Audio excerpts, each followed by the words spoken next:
ஒரு சில விமானங்கள் வந்து ஒரு சில ஜெட் லைனர்கள் வந்து நடுவானத்தில் 30,000 அடி உயரத்தில் பறந்துருக்கும் போது நீங்கள் நம்பவே மாட்டீங்கள். 30,000 அடி உயரத்தில் பறந்துருக்கும் போது என்ஜின் ஃபெயிலியர் ஆனால் அது கிளைட் ஆகி 100 மைல் தூரம் வரைக்கும் பறந்து போகுமாம் என்று சொல்லப்படுது. இன்றைக்கு நாள் முழுக்க எல்லோராலும் கேட்கப்படுற ஒரு முக்கியமான கேள்வி என்னென்னு சொன்னால், உண்மையிலேயே விமானிகள் பிளவிட்டிருப்பார்களா, விமானிகள் அந்த ஒரு முக்கியமான தவறை செய்திருப்பார்களா, அவர்களை பார்த்தா அப்படி தெரியலையே, அவர்கள் கதைக்கிற விதத்தை பார்த்தா அப்படி தெரியலையே அப்படின்னு சொன்னால் இது யார் செய்த தவறு? இதுதான் இப்போ எல்லாராலும் கதைக்கப்படுற ஒரு கேள்வியாக இருக்குது. இந்த உரையாடல், இந்த கேள்வி எல்லாம் எதை பற்றினு சொன்னால், போன மாதம் இடம்பெற்ற அந்த ஏர் இந்தியா விமான விபத்து சம்பந்தமானது. ஏனென்று சொன்னால் நேற்று நள்ளிரவு இது சம்பந்தமான முதல் கட்ட அறிக்கை ஒன்று வெளியானது. அந்த அறிக்கையினுடைய சாராம்சம் என்னென்னு சொன்னால், வேண்டுமென்றே இந்த சுவிட்ச் வந்து ஆஃப் பண்ணப்பட்டது. அதாவது என்ஜினுக்கு போகிற எரிபொருள் இருக்குது தானே, அந்த எரிபொருள் வந்து நிறுத்தப்பட்டது. எனவே அது வேணுமென்று அரோ செய்திருக்கிறார்கள். அது வந்து காக்பீட்டுக்குள்ளே நடந்த தவறு, அந்த விமானத்தினுடைய காக்பீட் பகுதிக்குள்ளே நடந்த தவறு. எனவே விமானிகளில் 2 பேரில் ஒரு ஆள் அதை செய்திருக்கலாம் என்று சொல்லி மறைமுகமாக விமானிகளை குற்றம் சாட்டுற மாதிரி தான் அந்த அறிக்கை வந்து வெளியானது. இந்த அறிக்கைக்கு பலவிதமான எதிர்வினைகள், பலவிதமான ரியாக்ஷன்ஸ் வந்திருக்குது. அதில் மிக முக்கியமானது இந்த பைலட்ஸ் அசோசியேஷன் என்று சொல்லி, அதாவது விமானிகள் சங்கம் என்று சொல்லலாம், உலகம் முழுவதும் இருக்கக்கூடிய இந்த விமானிகள் சங்கத்திடமிருந்து பல்வேறு விதமான கருத்துக்கள் வந்திருக்குது. அவர்கள் இந்த அறிக்கையை வந்து 100க்கு 100% ஏற்றுக்கொள்ளல. ஏனென்று சொன்னால் எடுத்த எடுப்பிலேயே வந்து விமானிகள் மேலதான் குற்றம் என்று சொல்லப்படுற இந்த அறிக்கையை வந்து அவர்கள் ஏற்றுக்கொள்ளல. பலவிதமான கருத்துக்கள் வந்திருக்குது. எனவே அது சம்பந்தமாக விரிவாக விளக்கமாக இந்த காணொலியில் பார்க்க போகிறோம். அதோட இன்னும் சில கூடுதலான தகவல்களும் இருக்குது, ஆச்சரியமான தகவல்கள், எல்லாத்தையும் தொகுத்து பார்க்க போகிறோம். அதுக்கு முதல் நேற்றிரவு வெளியான அந்த அறிக்கை சம்பந்தமாக நீங்கள் கேள்விப்பட்டிருப்பீங்கன்னு நினைக்கிறேன். அதாவது AAIB அமைப்பால் வெளியிடப்பட்ட அந்த அறிக்கை, ஒருவேளை நீங்கள் அதை கேள்விப்படலைன்னு சொன்னால் அதுக்கு நான் தனியொரு வீடியோ உடனே போடுறேன். நேற்றிரவே ஒரு வீடியோ போட்டிருந்தேன். அந்த வீடியோக்கான லிங்க் வந்து கீழே முதலாவது கமெண்ட்டில் போட்டு பின் பண்ணிக்கிறேன். எனவே அந்த வீடியோ பார்த்தீங்கன்னு சொன்னால் அதில் ஃபுல்லாக டீட்டெயிலாக எக்ஸ்பிளைன் பண்ணிக்கிறேன், அந்த அறிக்கையில் என்ன சொல்லப்பட்டிருக்குது, என்ன நடந்ததுன்னு சொல்லி. இந்த வீடியோவில் வந்து சில மேலதிக விவரங்களை பார்ப்போம். இப்போ என்ன விஷயம் சொல்லப்பட்டதுன்னு சொன்னால், என்ஜினுக்கு போகிற அந்த எரிபொருள் வந்து நிறுத்தப்பட்டிருக்கிறது. அதாவது வந்து அந்த சுவிட்ச் வந்து ஆஃப் பண்ணப்பட்டிருந்தது. அதில் வந்து 2 ஆப்ஷன் இருக்குது. ஒன்று வந்து ரன், மற்றது வந்து கட் ஆஃப். நார்மலாக ரன்னில் விட்டுட்டு தான் பிளேன் வந்து ஓடணும், பிளேன் வந்து பறக்கணும். ஆனால் இது வந்து கட் ஆஃப் என்ற செக்ஷனில் வந்து இழுத்து விடப்பட்டிருக்குன்னு சொல்லி, எனவே இதை யார் செய்தன்னு சொல்லி அந்த காக்பீட்ல இருந்த 2 விமானிகளும் வந்து தங்களுக்குள்ள கதைக்கினம். ஒரு விமானி வந்து அவதானிச்சு போட்டு கேட்கிறார், நீ ஆஃப் பண்ணியான்னு சொல்லி. மற்ற விமானி சொல்றார், இல்லை நான் ஆஃப் பண்ணலன்னு சொல்லி. என்ன விஷயம் சொன்னா, இந்த ஏர் இந்தியா விமானம் வந்து ஏர் இந்தியா 171 விமானம் வந்து அதனுடைய மொத்த பரப்பு நேரமே வெறும் 32 செகண்ட்ஸ் மட்டும்தான். எல்லா சம்பவங்களும் நடந்தது இந்த 32 செகண்ட்ஸுக்குள்ள மட்டும்தான். அப்ப விமானிகள் அவதானிச்சு போட்டு உடனடியாக என்ன செய்யணும்னு சொன்னா, அந்த ஆஃப் பண்ணியிருந்த அந்த பட்டனை வந்து ஆன் பண்ணி விடணும். அதாவது வந்து ஃபியூலை வந்து போகக்கூடிய மாதிரி செய்யணும். அது வந்து நடந்தது 14வது செகண்ட்ஸுக்குள்ள.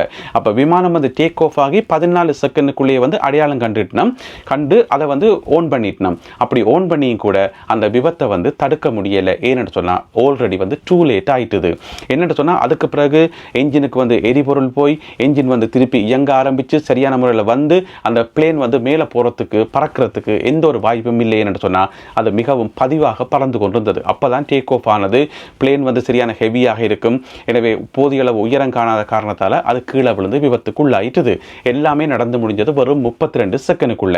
இப்போ இதே பிளேன் வந்து ஒருவேளை அந்த ஹை ஆல்டிடியூட் என்று சொல்லுவோம், அதாவது நல்ல உயரத்தில் பறந்து கொண்டிருக்கும் போது இப்படி ஒரு பிரச்சனை வந்திருந்தா, அதாவது இந்த எரிபொருள் நிப்பாட்டப்பட்டிருந்தா, என்ஜின் ஃபெயிலியர் ஆகியிருந்தா என்ன நடந்திருக்கும் என்று சொன்னால் கிளைட் ஆகியிருக்கும். அதாவது கிளைட் என்று சொன்னால் அந்த விமானம் வந்து காற்றுல பறந்து பறந்து பறந்து பறந்து அங்கே இங்கே உலாஞ்சி கொண்டு பறக்கிறது தான் சொல்றது கிளைடிங் என்று சொல்லி. எனவே அப்படி கிளைட் ஆகி கொண்டிருக்கும் போது என்ஜின் திருப்பி ஆன் ஆகினா என்ன நடக்கும் சொன்னால், போதிய அளவு என்ஜின் வந்து வேகமாக வேலை செய்ய ஆரம்பிச்சு அந்த ஃபேன் எல்லாம் வேகமாக சுத்த ஆரம்பிச்சு பிறகு வந்து அந்த பிளேன் திரும்ப பிக்கப் ஆகிரும். திருப்பி வந்து வழக்கம் போல பறந்துண்டு போகும்.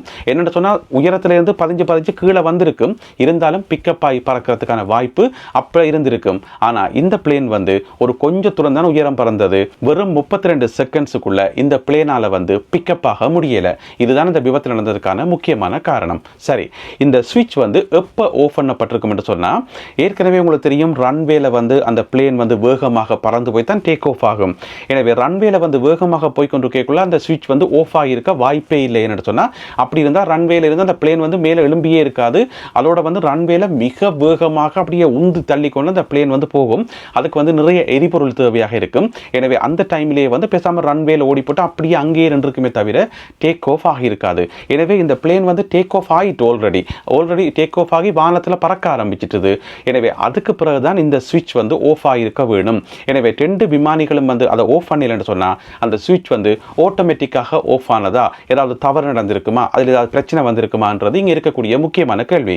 எனவே இந்த அறிக்கையை வந்து விமானிகள் சங்கம் ஏற்றுக்கொள்ளாமல் விட்டதுக்கு அல்லது இது சம்பந்தமாக மேலதிகமான விசாரணைகள் செய்யணும் என்று சொன்னதுக்கு இதுதான் முக்கியமான காரணம். அது வந்து மனித தவறு இல்லாமல் இயந்திர கோளாறாக கூட இருக்கலாம். அந்த சுவிட்சில் வந்து ஏதாவது பிழைகள் கூட ஏற்பட்டிருக்கலாம். ஆகவே இது 100க்கு 100% மனித தவறு என்று சொல்ல முடியாது. எனவே மேலதிக விசாரணைகள் வேணும் என்று சொல்லி பைலட்ஸ் அசோசியேஷன்ஸ் என்று சொல்லப்படுற விமானிகள் சங்கம் வந்து இப்போ வேண்டுகோள் வச்சிருக்கணும். ஏர் இந்தியா நிறுவனம் இந்த ரிப்போர்ட் சம்பந்தமாக ஒரு அறிக்கை விட்டிருக்கிறார்கள். அதில் வந்து பொதுவான விஷயங்கள்லாம் சொல்லப்பட்டிருக்கிறது. இந்த விபத்தில் வந்து கொல்லப்பட்ட மக்களுக்கு எங்களுடைய ஆழ்ந்த அனுதாபங்கள், நாங்கள் அவர்களுடைய பக்கத்தில் இருக்கிறோம், அதோடு இந்த விசாரணைகளுக்கு வந்து நாங்கள் எங்களுடைய பூரண ஒத்துழைப்பை வழங்குவோம் என்று சொல்லி பொதுவாக சொல்லியிருக்கிறார்கள். அதே போல போயிங் நிறுவனமும் தங்களுடைய பங்குக்கு ஒரு அறிக்கை விட்டிருக்கிறார்கள். அதில் சொல்லப்பட்டிருக்கிறது நடைபெற்றுக் கொண்டிருக்கும் சகல விசாரணைகளுக்கும் எங்களுடைய ஒத்துழைப்பு இருக்கும் என்று சொல்லி அதிலேயும் பொதுவாக தான் சொல்லப்பட்டிருக்கிறது. ஆனால் இந்த விமானிகள் சங்கம் தான் தங்களுடைய எதிர்ப்பை வந்து வெளியிட்டிருக்கிறார்கள். ஏனென்று சொன்னால் இந்த அறிக்கையை வந்து 100க்கு 100% நம்ப முடியாதுன்னு சொல்லி. இப்போ இன்கேஸ் வந்து இந்த பிளேன் வந்து ஒரு 30,000 அடி உயரத்தில் பறந்திருந்தா அங்கே வந்து என்ஜின் ஃபெயிலியர் ஏற்பட்டிருந்தா நான் ஏற்கனவே சொன்ன மாதிரி இது வந்து கிளைட் ஆகி அதாவது மிதந்து காப்பாற்றப்பட்டிருக்கு. ஒவ்வொரு பிளேனுக்கும் வந்து இந்த கிளைடிங் ரேஷியோன்னு சொல்லி ஒரு ரேஷியோ இருக்காம். ஏன்னு சொன்னால் ஒவ்வொரு பிளேனையும் வந்து உற்பத்தி செய்யக்கூட நிறைய விஷயங்கள் வந்து கவனிப்பினோம். எங்களுக்கு தெரியாத, சாதாரண மக்களாகி எங்களுக்கு தெரியாத, நாங்கள் அறிஞ்சு கொள்ளாத எக்கச்சக்கமான விஷயங்கள் வந்து ஒவ்வொரு பிளேன்லேயும் இருக்கும். அதில் மிக முக்கியமானது இந்த கிளைடிங் ரேஷியோன்னு சொல்றது. இந்த கிளைடிங் ரேஷியோன்றது அந்த விமானம் வந்து என்ஜினுடைய கட்டுப்பாடு இழந்தா பிறகு, என்ஜின் செயல் இழந்தா பிறகு எப்படி அது காற்றுல மிதந்தோண்டு வருதுன்றதான் அந்த கிளைடிங் ரேஷியோ. அதனுடைய அந்த டெக்னிக்கல் டேர்ம்கள் நான் சொல்ல விரும்பல, சொன்னால் அது குழப்பமாக இருக்கும். பொதுவாக சொல்கிறேன், ஒரு பிளேன் வந்து ஒரு 30,000 அடி உயரத்தில் பறந்து இருக்கும் போது அங்கே வந்து ஒரு என்ஜின் ஃபெயிலியர் ஏற்பட்டாலோ இல்லை வேறு ஏதாவது பிரச்சனை ஏற்பட்டாலோ எவ்வளவு தூரத்துக்கு எவ்வளவு நேரத்துக்கு அது கிளைட் ஆகும், எவ்வளவு நேரத்துக்கு அது மிதந்து இருக்கும்ன்றதுக்கு பல்வேறு காரணங்கள் இருக்குது. அதில் ஒன்றா பார்த்து மட்டும் சொன்னால் ஒன்று வந்து அந்த பிளேனினுடைய வெயிட், அது எவ்வளவு பாரமானதுன்றதை வச்சுக்கொண்டு எவ்வளவு நேரம் அது மிதந்து இருக்கும்ன்றதை நாங்கள் கணிக்க முடியும். முதலாவது. ரெண்டாவது வந்து அந்த பிளேனினுடைய பொசிஷன், ஒருவேளை இப்படி கிடையா பறந்து போய்க்குள்ள வந்து கூட நேரம் அது கிளைட் ஆகும் என்று சொல்லப்படுகிறது. ஒருவேளை இப்படி செங்குத்தாக பறந்து போகும்போது அந்த டைமில் ஏதாவது என்ஜின் ஃபெயிலியர் வந்தால் அது மிக வேகமாக ரிவர்ஸில் வந்து தரையை நோக்கி வரும் என்று சொல்லப்படுகிறது. ரெண்டாவது. அடுத்தது வந்து காற்றினுடைய வேகம். சிலவேளை வந்து காற்று வந்து மிக கடுமையாக அடித்து அங்கேயும் இங்கேயும் அடித்தா பிளேனை வந்து தலைகளாக பிரட்டுறதுக்கான வாய்ப்புகளும் இருக்குது. அப்படி தலைகளாக பிரண்டா பிறகும் கூட திருப்பி நிமிந்து நல்ல முறையில் வந்து பறந்து உரிய இடத்தை போய் சேர்ந்த விமான சேவைகளும் இருக்குது. அப்படியான சம்பவங்களும் கடந்த காலங்களில் நடந்திருக்குது. இது மூன்றாவது. அடுத்தது பார்த்தீங்கன்னு சொன்னால் ஒரு விமானத்தினுடைய வடிவமைப்பு. ஒரு விமானம் வந்து எப்படி வடிவமைக்கப்பட்டிருக்கிறது, அதனுடைய 2 விங்ஸும் வந்து எவ்வளவு நீளமானது, எவ்வளவு அகலமானது, அதனுடைய வடிவம் எப்படி இருக்குன்றதை வச்சுக்கொண்டு அந்த விமானம் எந்த அளவுக்கு காற்றில் பறக்கும், எந்த விதமான சப்போர்ட்டும் இல்லாமல், என்ஜினுடைய சப்போர்ட் இல்லாமல் எந்த அளவுக்கு காற்றில் மிதக்கும்ன்றது அது மிக முக்கியமான காரணம். ஒரு சில விமானங்கள் வந்து, ஒரு சில ஜெட் லைனர்கள் வந்து நடுவானத்தில் 30,000 அடி உயரத்தில் பறந்துருக்கும் போது நீங்கள் நம்பவே மாட்டீங்கள், 30,000 அடி உயரத்தில் பறந்துருக்கும் போது என்ஜின் ஃபெயிலியர் ஆனால் அது கிளைட் ஆகி 100 மைல் தூரம் வரைக்கும் பறந்து போகுமாம் என்று சொல்லப்படுது. அதாவது 161 கிலோமீட்டர் தூரம் வரைக்கும் பறந்து போக முடியும் என்று சொல்லப்படுகிறது. அப்படியான விமானங்களும் இருக்குது. எனவே இந்த ஏர் இந்தியா விமானம் அன்றைக்கு ஒரு 30,000 அடி உயரத்திலேயோ அல்லது ஒரு 25,000 அடி உயரத்திலேயோ பறந்திருந்தா அங்கே வந்து இந்த என்ஜின் வந்து கட் ஆஃப் ஆகியிருந்தா, இந்த ஃபியூவல் வந்து கட் ஆஃப் ஆகியிருந்தா கட்டாயம் அன்றைக்கு அந்த விமானம் வந்து தப்பி இருக்கும். அதில் பயணம் செய்த அனைவரும் வந்து காப்பாற்றப்பட்டிருப்பார்கள். ஏன்னு சொன்னால் போதிய அளவு டைம் இருந்திருக்கும். ஆனால் இது டேக் ஆஃப் ஆகிய ஒரு ஃபியூ செகண்ட்ஸுக்குள்ள, வெறும் 32 செகண்ட்ஸுக்குள்ளேயே எல்லாமே நடந்து முடிஞ்சிட்டுன்றதான் இங்கே இருக்கக்கூடிய கவலையான விஷயம். இதுக்கு முதல் வரலாற்றில் இந்த மாதிரி பிளேன் பறந்தொன்றுக்குள்ள என்ஜின் ஆஃப் ஆகி, என்ஜின் ஃபெயிலியர் ஆகி இந்த மாதிரியான சம்பவங்கள் ஏதாவது நடந்திருக்கான்னு கேட்டிங்கன்னு சொன்னால் அதுக்கு நான் உங்களுக்கு ஒரு உதாரணம் ஒன்று சொல்ல முடியும். 2009ஆம் ஆண்டு ஜனவரி மாதம் 15ஆம் தேதி நியூயார்க் நகரத்தில் நடந்த ஒரு சின்ன உதாரணம் சொல்கிறேன் பாருங்க. நியூயார்க் நகரத்தில் இருக்கக்கூடிய லகாடியா விமான நிலையத்தில் இருந்து ஒரு பிளேன் ஒன்று புறப்படுது. அதாவது வந்து ஏர்பஸ்ஸுக்கு சொந்தமான A320 வகை விமானம் உண்டு. 155 பேர் அந்த பிளேனில் இருக்கணும். 150 பயணி பயணிகளும் 5 விமான பணியாளர்களும் என்று சொல்லி 5 பேர். எனவே மொத்தமாக 155 பேர் இருக்கணும். அந்த விமானம் வந்து டேக் ஆஃப் ஆகி வானத்தில் வந்து 3200 அடி உயரத்துக்கு போயிட்டுது. 3200 அடி உயரத்துக்கு பறந்துன்னு போயக்குள்ள உங்களுக்கு தெரியும், அந்த கனடா கூஸ் என்று சொல்லி ஒரு பறவை ஒன்று இருக்குது. அந்த கனடா கூஸ் பறவைகள் வந்து கூட்டமாக வந்து அந்த விமானத்துக்கு மேலே அட்டாக் பண்ணி அந்த ஃபேனுக்குள்ளே போனோடனே 2 என்ஜினுமே வந்து ஃபெயிலியர் ஆயிட்டுது. 2 என்ஜினுமே ஃபெயிலியர் ஆயிட்டுது. 3200 அடி உயரத்தில் திடீரென்று எல்லாமே ஸ்டாப் ஆயிட்டுது. பவர் கட் ஆயிட்டுது, என்ஜின் வந்து ஆஃப் ஆயிட்டுது, எல்லாமே ஸ்டாப் ஆயிட்டுது. இப்போ என்ன செய்யறது? பிளேனுக்குள்ள வந்து மொத்தமாக 155 பேர். இந்த 155 உயிர்களும் வந்து காப்பாற்றப்படணும். அப்போ அது 2 விமானிகளும் என்ன செய்யணும்னு சொன்னால் உடனடியாக புத்திசாலித்தனமாக செயல்பட்டு அந்த விமானத்தை வந்து கிளைடிங் முறையில் வந்து கொஞ்சம் கொஞ்சமாக அட்ஜஸ்ட் பண்ணி அப்படியே கொண்டு வந்து நியூயார்க் நகரத்தில் ஓடுற ஹட்சன் ரிவர், நீங்கள் எல்லாருமே கேள்விப்பட்டிருப்பீங்க, மிக பிரபலமான ஒரு ஆறு ஹட்சன் ரிவர். அந்த ஹட்சன் ரிவரில் கொண்டு வந்து இறக்கி அந்த 155 பேரில் ஒருவர் கூட கொல்லப்படையில, ஒருவருக்கு கூட பெரிய அளவு காயங்களே இல்லை. அதில் ஒரு 95 பேருக்கு சின்ன சின்ன லேசான காயங்களை தவிர மற்றும்படி அனைவரும் காப்பாற்றப்பட்டார்கள். இந்த சம்பவம் நடந்தது 2009 ஆண்டு ஜனவரி மாதம் 15ஆம் தேதி. இந்த சம்பவத்துக்கு ஒரு பேர் இருக்குது, மிராக்கிள் ஆன் த ஹட்சன் என்று சொல்லி. மிராக்கிள் ஆன் த ஹட்சன் என்று சொல்லி இப்போ நீங்கள் கூகுளில் தேடி பார்த்தாலும் இதே கீவேர்டை போட்டு அந்த சம்பவத்தை பற்றி நீங்கள் முழுமையாக தெரிஞ்சு கொள்ள முடியும். அன்றைக்கு நியூயார்க் நகரத்தில் நடந்த அந்த மிராக்கிள் போன மாதம் இந்தியாவில் நடக்காமல் போயிட்டே என்றதான் எங்களுடைய கவலை.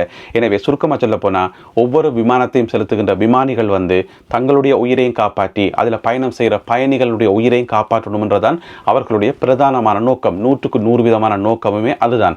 எனவே ஒவ்வொரு விமானிகளும் வந்து மிக கவனமாக செயல்படுவார்கள். இதுலேயும் பார்த்தீங்கன்னு சொன்னால் அது கட் ஆஃப் ஆகிட்டுன்னு தெரிஞ்ச உடனேயே 14வது செகண்ட்லேயே வந்து ஆன் பண்ணிட்டோம். உடனடியாக மிக வேகமாக செயல்பட்டிருக்கணும். அதுக்கு பிறகு தான் உடனடியாக வந்து மேடே என்று சொல்லி கட்டுப்பாட்டு நிலையத்துக்கு வந்து தகவல் கொடுக்கணும். எனவே அந்த 2 விமானிகளும் வந்து தங்களால் முடிஞ்ச மேக்சிமம் முயற்சியை வந்து எடுத்திருக்கணும் என்றது எங்களுக்கு தெளிவாக விளங்குது.